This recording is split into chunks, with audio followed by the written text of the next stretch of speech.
మనం నిర్మల్ జిల్లాలోని చాలా ఫేమస్ స్వయంభూ కోరటి గణపతి దగ్గరికి వచ్చినాము. ఇది నిర్మల్ జిల్లా బైన్సా మండల్ మాటేగావ్ అనే గ్రామంలో ఉంది. ఈ టెంపుల్ యొక్క చరిత్ర గురించి మనం మాట్లాడుకున్నట్టయితే, కోరటి గణేష్ దేవాలయము, ఈ యొక్క దేవాలయము 2017 లోపల కొరడి అంటే బొబ్బిలి చెట్టుకు ఈ యొక్క రూపం అనేది రావడం జరిగింది. ఆ రోజు భాద్రపద మాసము వినాయక చవితి సందర్భంగా ఈ యొక్క పంతులు గారు చెప్పినట్టు బొబ్బిలి చెట్టు వేర్లపై స్వయంభుగా వెలిసిన కోరటి గణపతిని 2017 వినాయక చవితి నుంచి ఇక్కడ పూజించడం జరుగుతుంది. ఈ 11 రోజులు వినాయక చవితి 11 రోజులు పూజించిన తర్వాత దీన్ని నిమజ్జనం చేయకుండా మళ్ళీ బీరువాలో భద్రపరుస్తారు.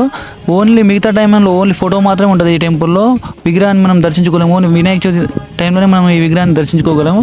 రేపు లాస్ట్ 11వ రోజు ఎవరైనా ఉంటే వెళ్ళి దర్శించుకోండి. ఇది బైన్సా మండల్ మాటేగావ్ అనే గ్రామం నిర్మల్ జిల్లాలో ఉంది. బైన్సాకు 5 కిలోమీటర్ల దూరం, నిర్మల్కు 38 కిలోమీటర్ల దూరంలో ఉంది. మహారాష్ట్ర బార్డర్లో ఉండడం వల్ల మహారాష్ట్ర నుంచి అనేక సంఖ్యలో భక్తులు ఇక్కడికి వచ్చి వినాయకుని దర్శించుకుంటారు.